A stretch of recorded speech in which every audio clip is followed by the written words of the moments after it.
En aquel tiempo dijo Jesús a los sumos sacerdotes y a los ancianos del pueblo: escuchad otra parábola. Había un propietario que plantó una viña, la rodeó con una cerca, cavó en ella un lagar, construyó la casa del guarda, la arrendó a unos labradores y se marchó de viaje. Llegado el tiempo de la vendimia, envió sus criados a los labradores para percibir los frutos que le correspondían. Pero los labradores, agarrando a los criados, apalearon a uno, mataron a otro y a otro lo apedrearon. Envió de nuevo otros criados, más que la primera vez, e hicieron con ellos lo mismo.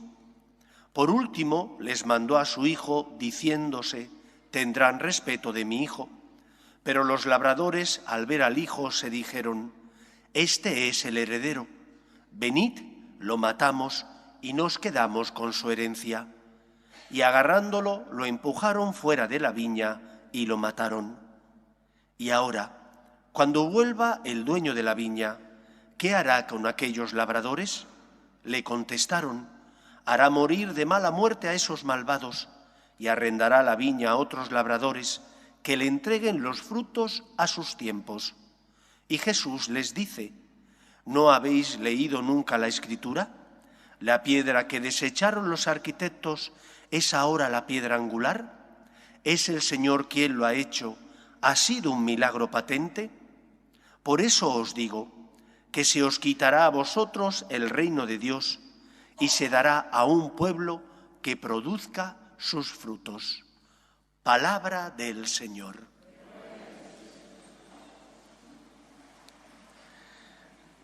Todas las parábolas, como parte de la Sagrada Escritura y por lo tanto de la revelación de Dios a los hombres, tienen una doble finalidad.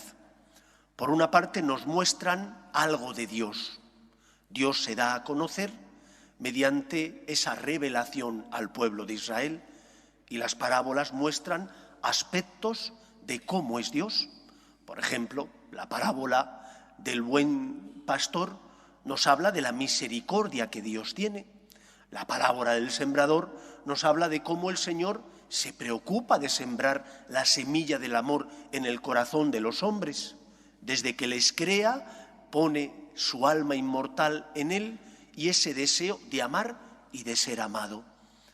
Como parte de la revelación de Dios a los hombres, habla de Dios, pero también nos habla del camino que tenemos que seguir, de cómo tenemos que comportarnos para tener unidad con Dios. Porque la finalidad de Dios, al revelarse, no solo es mostrarse como es, para que pudiendo conocerle, le amemos, sino también nos muestra el camino que tenemos que seguir para estar en comunión con Él, y de esa manera, como decía San Agustín, nuestro corazón está inquieto hasta que descanse en ti, y de esa manera encontrar la felicidad plena que no se encuentra de otra manera más que en ese encuentro y unidad con Dios.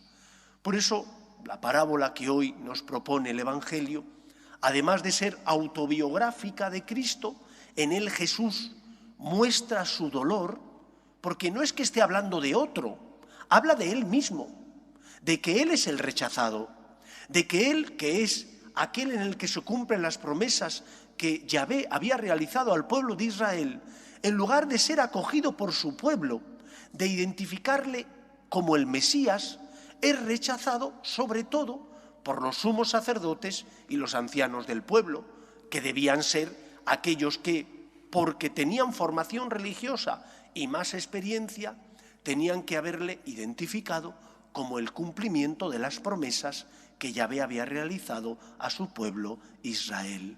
Y por lo tanto expresa el dolor de Cristo, que se siente rechazado por su pueblo y que experimenta que aquella obra de salvación que Él viene a hacer, pagar la deuda contraída por nuestro pecado, una y otra vez es tirada por tierra por la soberbia del ser humano, que no se deja ayudar por un Dios que es misericordioso. Pero a la vez nos habla del camino que tenemos que seguir, nos habla de qué tenemos que hacer para vivir en esa unidad con Dios y por lo tanto disfrutar de la felicidad que el Señor quiere ofrecernos. Nos habla de los derechos de Dios, que son en definitiva también nuestros deberes. Nos habla de un Dios que nos ama, pero que espera una respuesta. Y por eso la primera parte del Evangelio nos habla de Dios, la segunda parte de la parábola nos habla de cuál debe ser nuestro comportamiento. ¿Qué creo yo que el Señor espera de nosotros? Creo que lo primero que debería nacer en nuestro corazón es la sorpresa. Sorpresa ante el amor que Dios me tiene.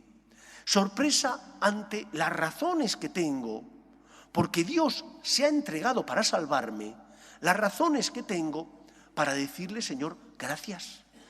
¿Qué tengo yo que mi amistad procuras? ¿Qué tengo yo para que por mí te encarnaras? ¿Quién soy yo para que por mí subieras a la cruz?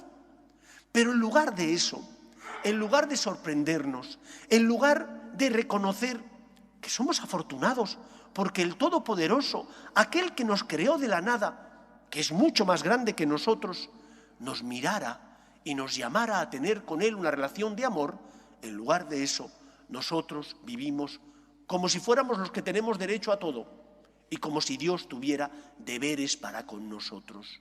Y es al revés.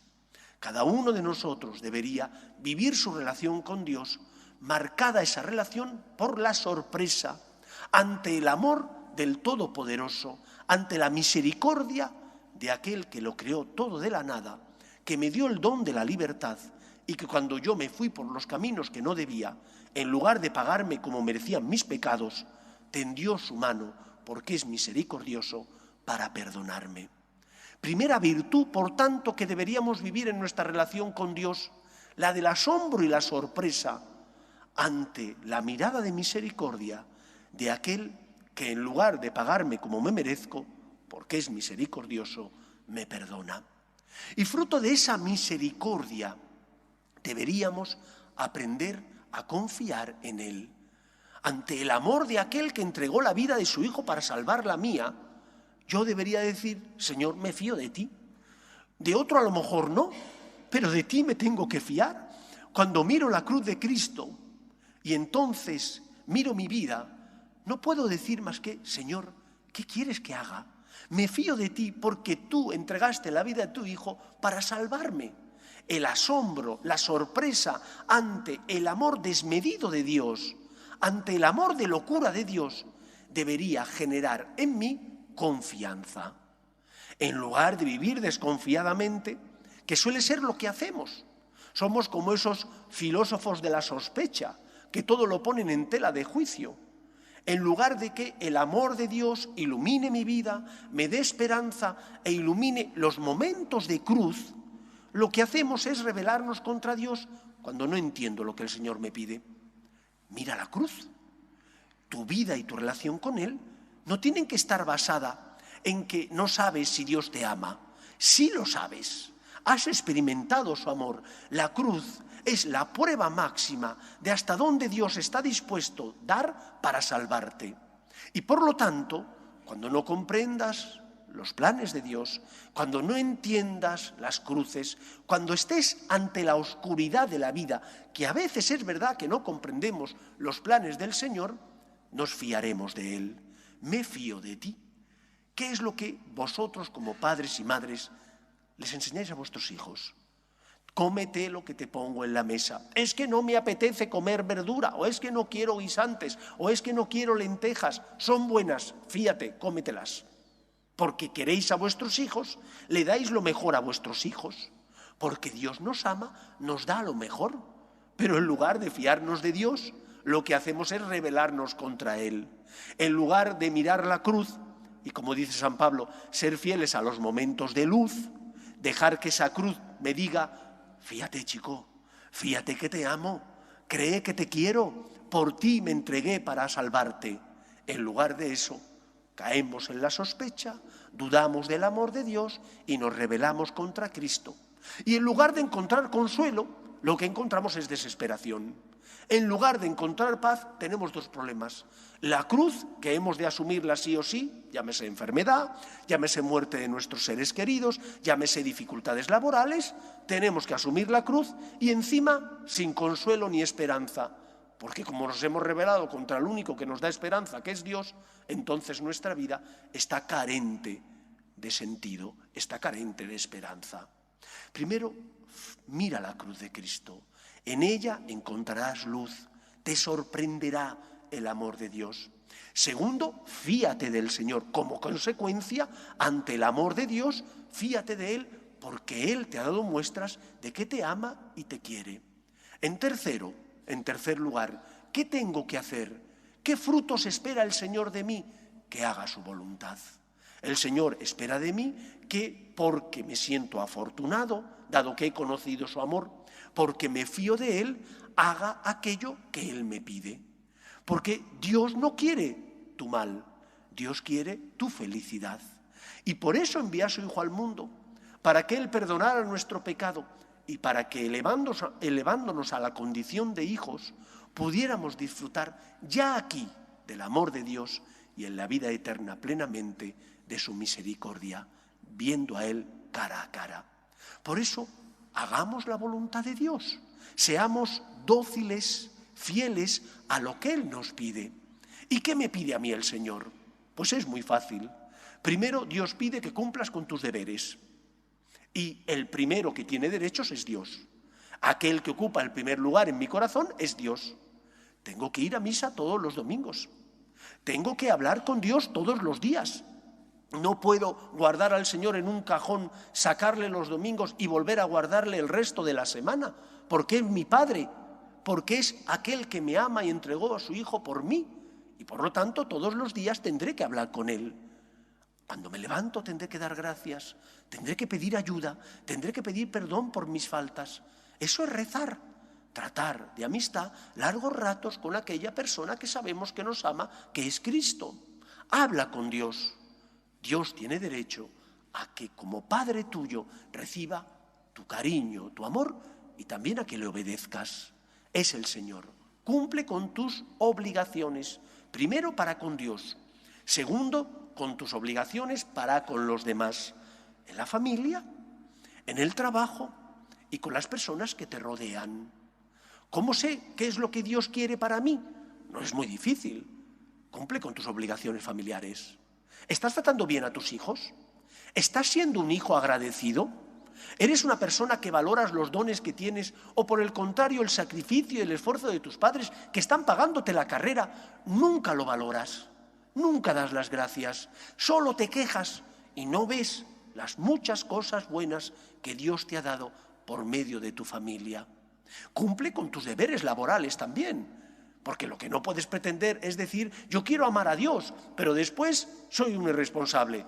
Llego tarde siempre al trabajo, no cumplo con mis obligaciones, soy incapaz de ser una persona fiel a mis deberes. Entonces, ¿qué amor tienes a Dios? Porque amas a Dios, tienes que luchar también por ser fiel a tus deberes y tus obligaciones. Amar a Dios ocupa el primer lugar en tu vida. Segundo lugar, cumple con tus deberes. Tercer lugar, tercera forma para saber qué es lo que tengo que hacer y qué es lo que Dios quiere, levanta la mirada. Tan difícil es levantar la mirada y darte cuenta de qué necesita el que está a tu lado. A veces vivimos como el sacerdote judío o como el levita, que dieron una vuelta en torno al que habían apaleado y no sintieron misericordia para con él. Y claro, vivir con orejeras, agachar la mirada para no sentirnos llamados a ayudar y socorrer al que sufre, puede ser muy cómodo, pero no es el camino. Levanta la mirada para ver qué necesita de ti el que está a tu lado. De igual manera que tú deseas que te ayuden cuando estás sufriendo, de esa misma manera tú tienes que poner en juego los dones y talentos que Dios te ha dado para ayudar al que pasa a tu lado. Estos son los frutos que el Señor espera de nosotros, que porque nos sentimos sorprendidos, dado el amor que Él nos tiene, inmerecido y gratuito, nos fiemos de Él. Y porque nos fiamos de Él, queremos hacer su voluntad, correspondiendo a Dios, dándole el primer lugar en nuestro corazón y cumpliendo con las demás obligaciones, tanto familiares como laborales, levantando la mirada para ver qué necesita de nosotros el pobre que pasa a nuestro lado y que es el mismo Cristo que pide nuestro auxilio y nuestra ayuda. Viviendo de esa manera, estaremos siendo agradecidos, estaremos cumpliendo con nuestros deberes, dando los frutos que el Señor tiene derecho y que nosotros tenemos el deber de dar. Que sea así en nuestra vida. Nos ponemos en pie.